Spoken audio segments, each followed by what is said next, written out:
Yes, it's me. In Tausendsassa in Germany. Ich spreche Deutsch, aber nur ein bisschen. Yeah, if I have to count, since 2004, I never missed one, even the GP of the Nation, of course. Since 2004? Yes, because first year I was here was with Mickael Pichon and Brian Jorgensen. For me, this is the track of the double win, you know. That year, 2004, Brian Jorgensen took 2 victories. 2005, Mickael Pichon took 2 victories. And then back on time with Toni Cairoli, he won 2 times. With Livy Lancelot, she won 2 times and she took the red plate here when I was working with her. And it's a special track with normally a lot of crowd, and it's so beautiful. And it's one of the nicest and more classic tracks of the season.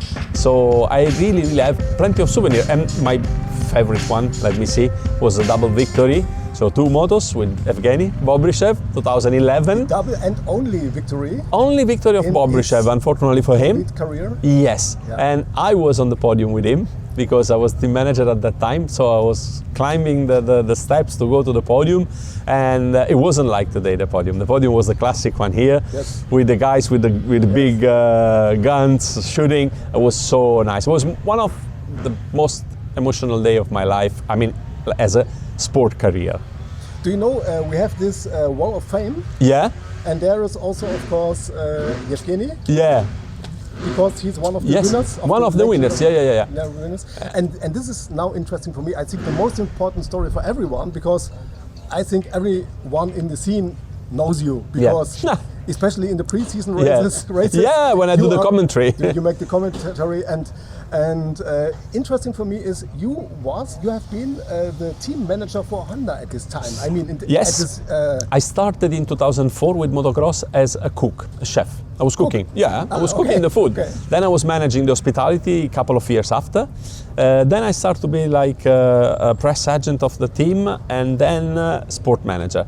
And I became sport manager with 2 super guys for me, Kevin Strybos in 2009, but before in 2008, the earlier was Mark de Ruwer when he came into the team, and then I've been team manager since 2010 to 2013 with Rui Gonçalves, Max Nagl, of course, Evgeny Bobryshev, and that was for me quite a good period. So I have plenty of good memories from that era. And I will let you know something that maybe you know, of course, but maybe you don't know exactly.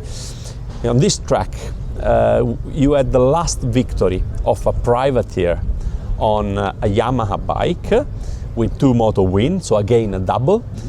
Ken the Diker with Ilario Ricci Yamaha.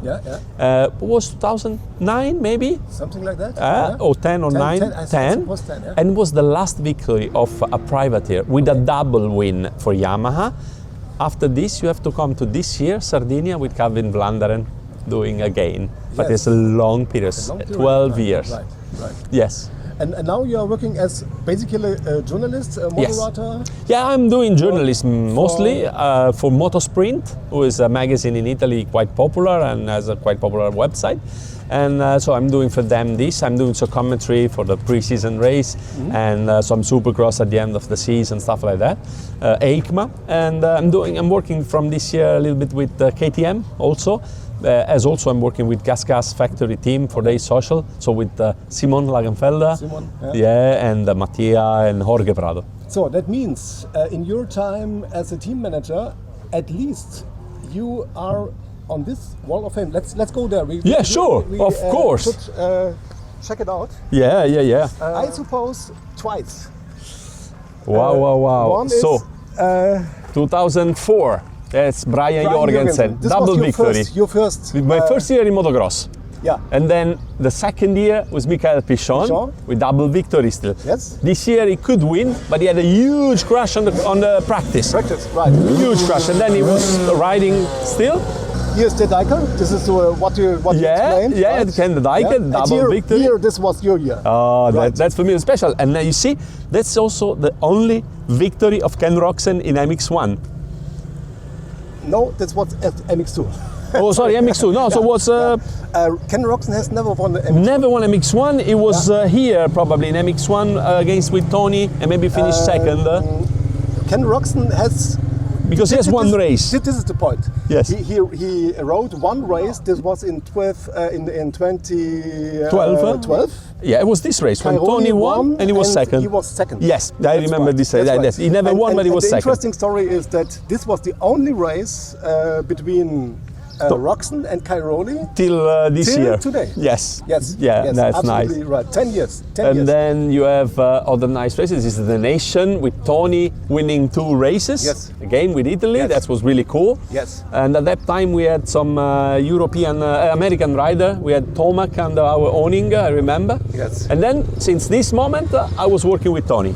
Yeah. I'm his press agent still now. Still? Yeah, still now. Yeah. I was in America now. I was in California with him. About this race here in 2012. Yes. I have a rare footage of this year. Wow. And I published it before That's cool. the nations of the US nations because it was such a long period of time. I thought, is it really true that Cairoli have never raced against He was. It's true. Roczen? It's true. It was such Yeah. right? And it was amazing when I was in Pala in California now with Tony, when they met again and they were talking about this. It was nice. And then we go back to 2016. Then I was the team manager of Livia, working with Livia. Okay. Double victory that day ended the red plate and she won the title because she won in 2008 and then back in 2016 the second title. This was an amazing victory, also double victory that day also. And here also was double victory, but then here he had the red plate and he kept it till the end and he won his last title. Absolutely great. So this place is. That means I will not say to Mattia that is Guadagnino and not Guadagnini. Oh, that's wrong. Yeah, absolutely. But that's funny. It's just funny. This is what does it mean? This is a small Guadagnini. Right? Yes, something like that. So it's single, one Guadagnino. Okay.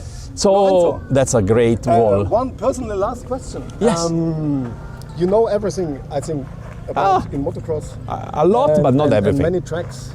I mean, the Talkessel circuit is very special, right? Yes, yes, it is. What is your opinion about this track? And what is your favorite track overall? You don't have to say Talkessel is the best. I will not say it's this one. As for me, it's really difficult to find my favorite, really my favorite, because we have been on so many tracks that it's quite difficult to say that's my favorite. I know that this is one of the best track and one of the favorite track of the riders because of the soil, because how the race went and how technical it can be at the end of the day. They've made the biggest change for the nation in 2012. This was when they renewed the track and when they changed the start, and that was the biggest refreshment of the track, I would say. Since that moment it's quite the same. It's really nice and always give fantastic races because the battles on this track have been always really, really nice. Picking my favorite track, I will be probably in between, I don't know, Maggiora, as I'm an Italian, Riola, I love it, the sand there. If I have to keep some of the most favorite memories is Lirop, when we had such an incredible victory with Mark de Reuber. 2004, the nation with Mark de Reuber riding the 2 strokes and still winning and going on the podium, not as a winner, but he won one race with the 250 2 strokes. That was crazy. And this track has also another small record.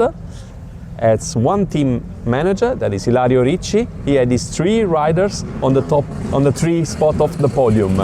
You don't ask me, but I will give you an answer for my. Yeah, sure. The first of the existing tracks is Red Bud.